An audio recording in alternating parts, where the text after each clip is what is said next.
Hello అండి. నా పేరు లక్ష్మి. నవల పేరు జీవన తరంగాలు. రచన ఎద్దనపూడి సులోచనారాణి గారు. జీవన తరంగాలు 11వ భాగం. మీకు మా వీడియో నచ్చినట్లయితే లైక్ చేయండి, షేర్ చేయండి, కామెంట్ చేయండి, అలాగే సబ్స్క్రైబ్ చేయండి. Thank you. ఆంజనేయులు గదికిటికీ తలుపులు భళ్ళున తెరుచుకున్నాయి.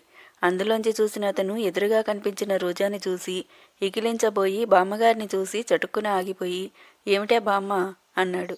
ఇంకా ఏమిటే అంటూ అలా దీపపు సిమ్మలా నిలబడతావేరా, చప్పున గోడ దూకిరా, గోడ చెట్టు మీద కోతి ఉంది. ఆంజనేయులు సార్థక నామధేయుడిలా చెంగున గోడ దూకి వచ్చాడు. రోజా గుండెలు గబగబలాడాయి. బామ్మగారు, కొన్ని కోతులు కరుస్తాయండి, ఇది పాపం మీ మనవడికి పీకుతుందేమో, జాగ్రత్త అని చెప్పండి అంది బిగ్గరగా పైనున్న చందుకి ఉపాయం అందిస్తున్న దానిలా. ఏడిసింది. అదిలిస్తే అదే పోతుంది అంది బామ్మగారు. ఆంజనేయులకి కోతులంటే చచ్చే భయం, కానీ రోజా ముందు భయపడితే బాగుండదని బెదురుతో ఎలాగో గోడ మీదకు ఎక్కి జువ్వి చెట్టు కొమ్మలు అందుకున్నాడు. అక్కడి నుంచి అదిలిస్తున్నట్టుగా చీచి హై హై అన్నాడు. పైనుంచి కోతి కిచకిచలాడింది. అమ్మో, ఇదేదో కొండముచ్చులా ఉందే బామ్మ అన్నాడు ఆంజనేయులు బెదురుగా. అయితే మాత్రం ఏం చేస్తుందిరా, బంగారం లాంటి బకెటు చెట్టు కొమ్మలు కదుపు అంది బామ్మగారు. జాగ్రత్తండి, బకెటు నెత్తిమీద పడేస్తుందేమో అంది రోజా చంద్రానికి సూచన ఇస్తూ. అంజి తటపటాయిస్తూనే ఉన్నాడు. బామ్మగారు పైకి వెళ్ళు అని తొందర చేస్తూనే ఉంది. ఇంతలో బకెటు చటుక్కున ఆంజనేయుల మీద జారి పడనే పడింది. అమ్మ బాబోయ్! ఆంజనేయులు అరుస్తూ నెత్తి పట్టుకొని ఒళ్ళు తూలి గోడ మీద నుంచి ఢామ్మని కింద పడ్డాడు.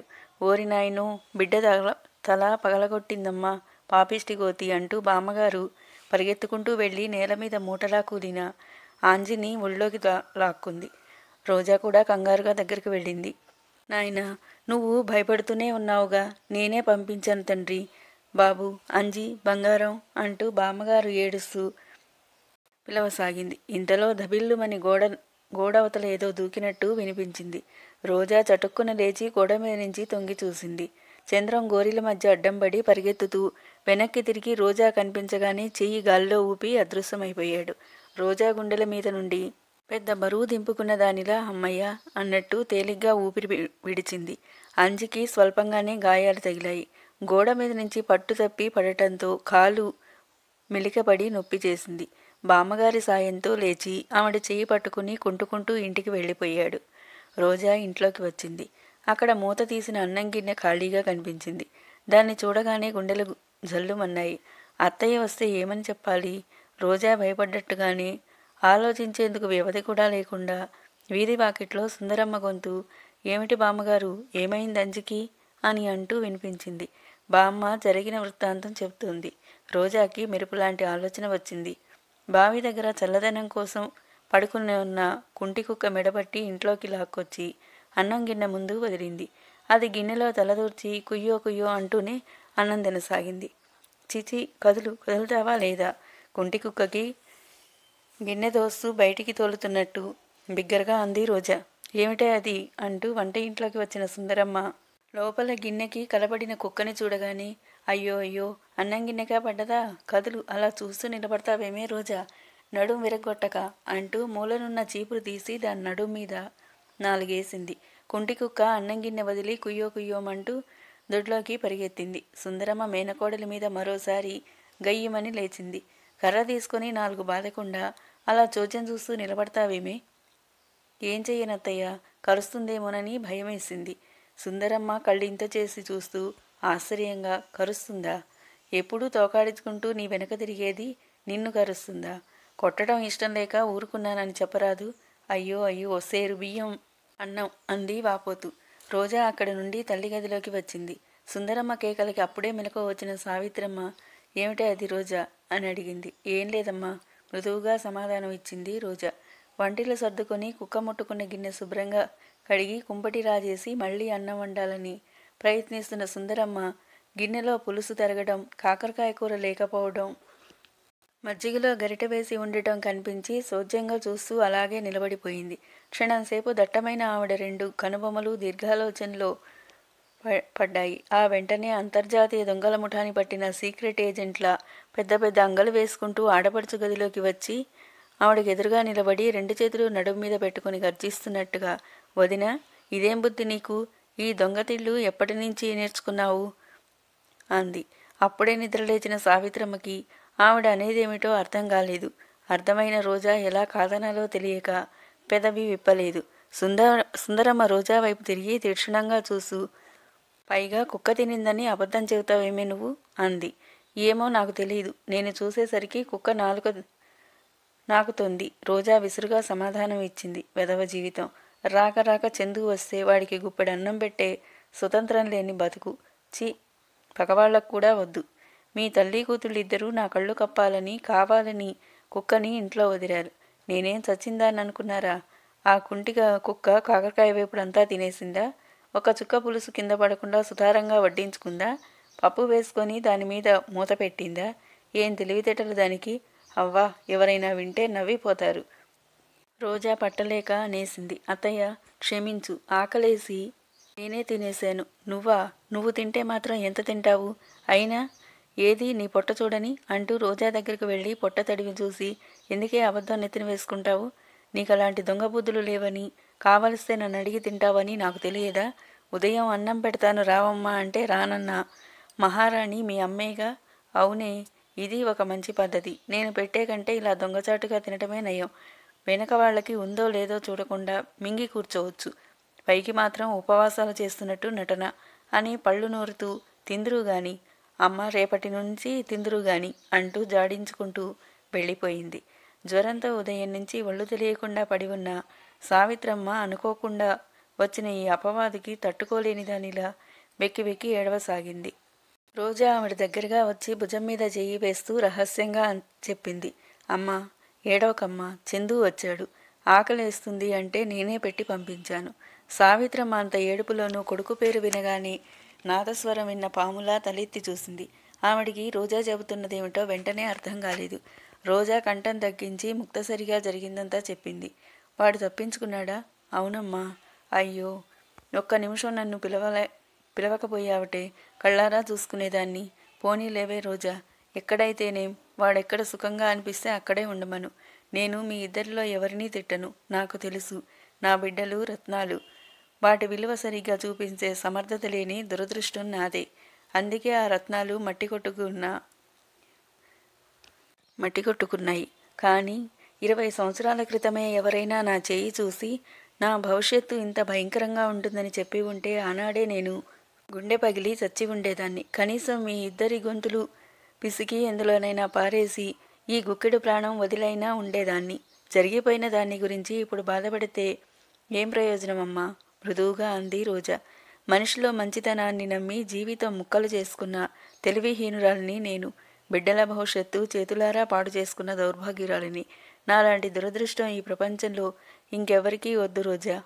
దురదృష్టవంతులైన ప్రతివాళ్ళు చివరికి భగవంతుడిని ప్రార్థించేది అదొక్కటేనమ్మా, నిర్లిప్తంగా అంది రోజా.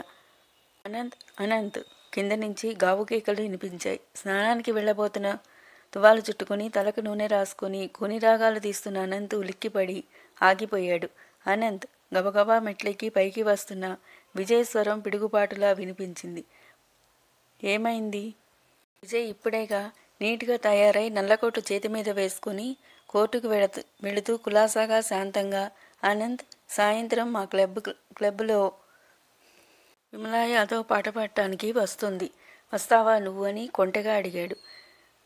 విజయ్ యాదవ్ ఒకప్పుడు అనంత్ ఆరాధించిన దేవతల్లో ఒకరు.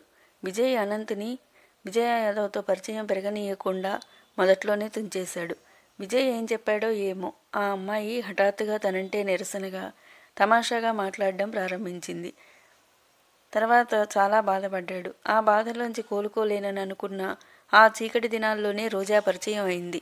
రోజా పరిచయం అనంత్ అయిన క్షణం నుంచి ఇప్పటి వరకు అతనికి తను విజయ యాదవ్ గురించి ఎందుకంత అర్థం లేకుండా బాధపడ్డాడో విచిత్రంగా కనిపిస్తుంది. అందుకే క్లబ్కి విజయ్ తనని ఆహ్వానించగానే థ్యాంక్స్, విజయ్ యాదవ్ పాట అంత అద్భుతంగా ఏమీ ఉండదని నా ఉద్దేశం అన్నాడు.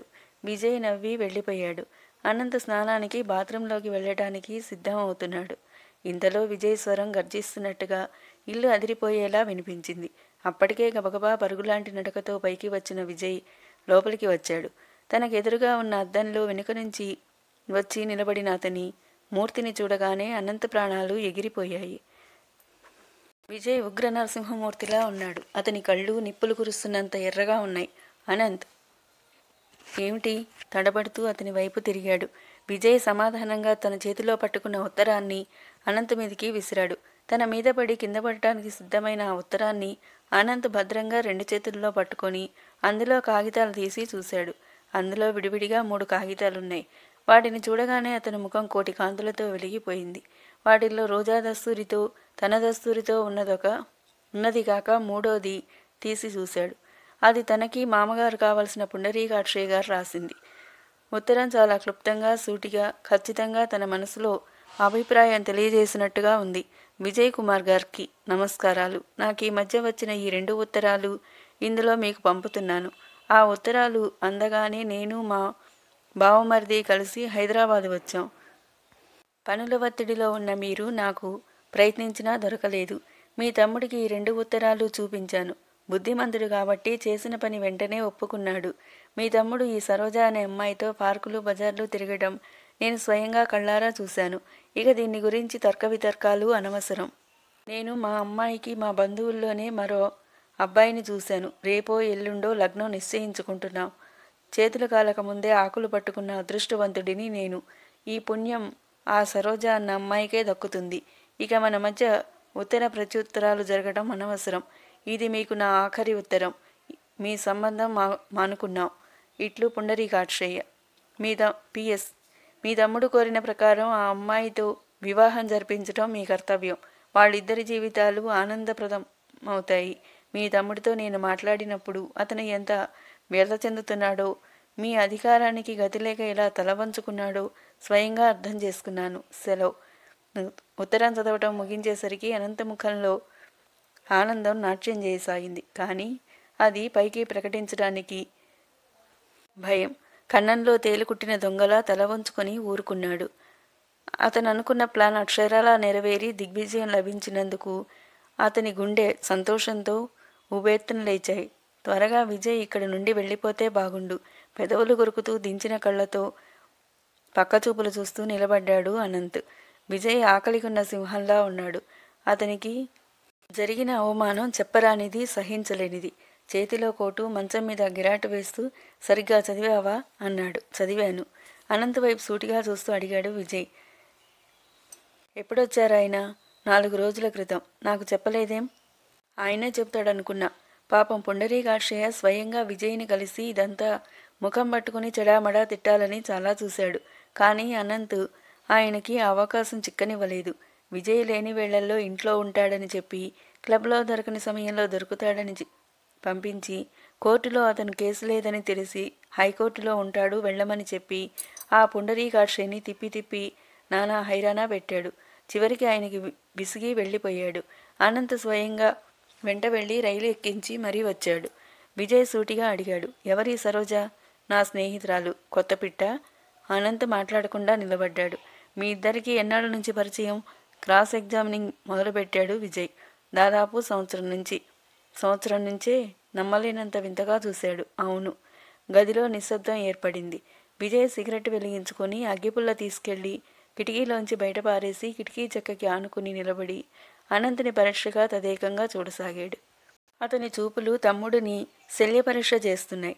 అనంత్ చెప్పింది నిజమేనా? సంవత్సరం నుంచి పరిచయం ఉన్న ఈ సరోజ ప్రసక్తి పొరపాటుగా కూడా ఎప్పుడూ తమ మధ్య రాలేదే? విజయ్ ఎంతో హఠాత్తుగా, నిదానంగా, సౌమ్యంగా అడిగాడు. నువ్వు ఆ పిల్లతో కలిసి ఆ పుండరీకాక్షయ్యకి నా మీద అలా అబద్ధాలు కల్పించి వ్రాయటంలో గల ఉద్దేశం? నాకు ఆ పెళ్ళి ఏమాత్రం ఇష్టం లేదని నీకు తెలియపరచటమే. నాతో స్వయంగా చెప్పవచ్చుగా. నువ్వు వింటావన్న నమ్మకం నాకు లేదు. వినితీరే వరకు నచ్చ చెప్పవచ్చుగా. నీకంత తీరుబడి, నాకంత చాకచక్యం రెండూ లేవని నాకు తెలుసు. సరే, ఇంతకీ ఈ సరోజాక్షి ఎవరు? చెప్పానుగా, నా స్నేహితురాలు. స్నేహానికి మించిన పరిచయం మా మధ్య ఉందనటానికి ఆ ఉత్తరాలే సాక్ష్యం. నేనడిగేది మీ సంబంధ బాంధవ్యాలు కాదు. ఆ అమ్మాయి ఎవరు? స్థితిగతులేమిటి? అనంత్ సమాధానం చెప్పలేదు. ఏమైనా చదువుకుందా? క్లాస్మేట్ ఎవరైనా అయి ఉంటుందేమోనని అనుమానంతో అడిగాడు. చదువుకోలేదు. మరి ఉన్నవాళ్ళ అమ్మాయా? పార్టీలు పిక్నిక్లు సందర్భంలో పరిచయం అయిందేమోనని ఆశతో అడిగాడు. కాదు. వాళ్ళ నాన్న ఏం చేస్తాడు? నాకు తెలియదు. ఎక్కడ ఉంటారు వాళ్ళు? చెప్పను. చెప్పవు? అన్నదమ్ములిద్దరూ తలెత్తి సూటిగా ఒకరినొకరు చూసుకున్నారు. ఎందుకని? విస్మయంగా అడిగాడు విజయ్. నువ్వు నా మీద ఏదైనా చెప్పి ఆ అమ్మాయి మనసు విరిచేస్తావు. ఆ సంగతి నాకు తెలుసు. అంత పెళుసా నీ స్నేహితురాలి మనసు? వ్యంగ్యంగా అడిగాడు విజయ్. అనంత్ జవాబు చెప్పలేదు.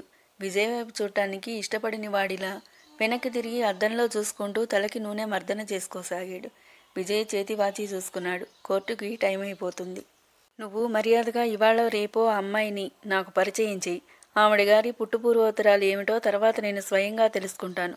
విజయ్, ఈ విషయంలో మాత్రం నువ్వు నన్ను క్షమించాలి. నువ్వు చెప్పింది నాకు సాధ్యం కాదు. నా మానాన నన్ను వదిలేసేయి. నీకు పుణ్యం ఉంటుంది. నువ్వు వట్టి అనంతవే అయితే అలాగే వదిలేసి ఉండేవాడిని. కానీ నీ వెనకాల 4 లక్షల విలువ చేసే స్థిరాస్తి ఉంది. దాని మీద ఏటా ₹1,00,000 ఆదాయం వస్తుంది. అది సవ్యంగా నీకు ఉపయోగపడేటట్లు చూడాల్సిన బాధ్యత నా మీద ఉంది. అయినా నువ్వు ఈ మధ్య మరీ నా మెడకి గుదిబండలా తయారవుతున్నావురా. నా ఆలోచనలో 80% నీకే వినియోగిస్తున్నాను. నువ్వు వట్టి హెడ్లెస్. ఫీజు లేని కేసుని సాధ్యమైనంత త్వరలో నేను చూసినట్టు చూడగల ఆడపిల్లని చూసి అప్పచెప్పేస్తాను. నీకు పెళ్లి చేసేస్తే నాకు కావలసినంత విశ్రాంతి. పెళ్లి చేసుకోవడానికి నేను సిద్ధమే. కానీ నువ్వు చూసిన అమ్మాయిని మాత్రం కాదు. పోనీ నీకెలాంటి పిల్ల కావాలో చెప్పు. నాకెలాంటి పిల్ల కావాలో నేను చూసుకున్నాను. సిద్ధంగానే ఉంది. ఎవరు? ఈ సరోజనయ్యనేనా? విజయ్, నేను చాలా ఇష్టపడే వ్యక్తిని గురించి నువ్వు హేళనగా మాట్లాడడం మర్యాద కాదు. నేను సహించలేను. అరే బాబా, నీకు ఇష్టం అని ఇప్పుడేగా నీ నోటి నుంచి వింటున్నాను. ఇంత క్రితం స్నేహితురాలు అన్నావు. స్నేహం అంటే మామూలు స్నేహమే అనుకున్నాను. విజయ్, అంత ఇష్టం కలగడానికి ఏమిటో ఆ అమ్మాయిలో గల ప్రత్యేకత. చాలా మంచి అమ్మాయి. ఈ ప్రపంచంలో ఇంతవరకు నీకు మంచివాళ్ళు కానివాళ్ళంటూ ఎవరైనా కనిపించారా అని నా అనుమానం. చాలా తెలివిగలది. ఆ విషయం నేను ఒప్పుకుంటాను. ఎంత తెలివిగలది కాకపోతే తన విషయాలు కాస్తైనా నీకు తెలియకుండా నిన్ను పెళ్లి ప్రసక్తి వరకు తీసుకొస్తుంది. ఆ వనజ ఇలాగే కదా, మంచిది అని పొగుడుతూ ప్రేమిస్తున్నానని కలలు కంఠం వరకు దిగావు. ఆ ఊబిలోంచి పైకి లాగేసరికి నేనెంత శ్రమపడ్డానో తెలుసా? గుర్తించలేని కష్టం. ఇదే ఇంకెవరైనా అయితే నన్ను ఎంత ఆత్మీయంగా అనుకునేవారు. నా మాటకి జీవితాంతం ఎంతగా విలువ ఇచ్చేవాళ్ళో. అనంత్, నువ్వు చాలా కృతజ్ఞుడివిరా. అనంత్ ముఖం కందగడ్డలా అయింది. తలెత్తి విజయ్ వైపు చూశాడు. ఆ కళ్ళల్లో కృతజ్ఞత, నమ్రత నిండుగా తొణికిసలాడుతున్నాయి. విజయ్, నీ మేలు జన్మలో మర్చిపోలేనురా. తర్వాయి భాగం మరో వీడియోలో. Thank you all.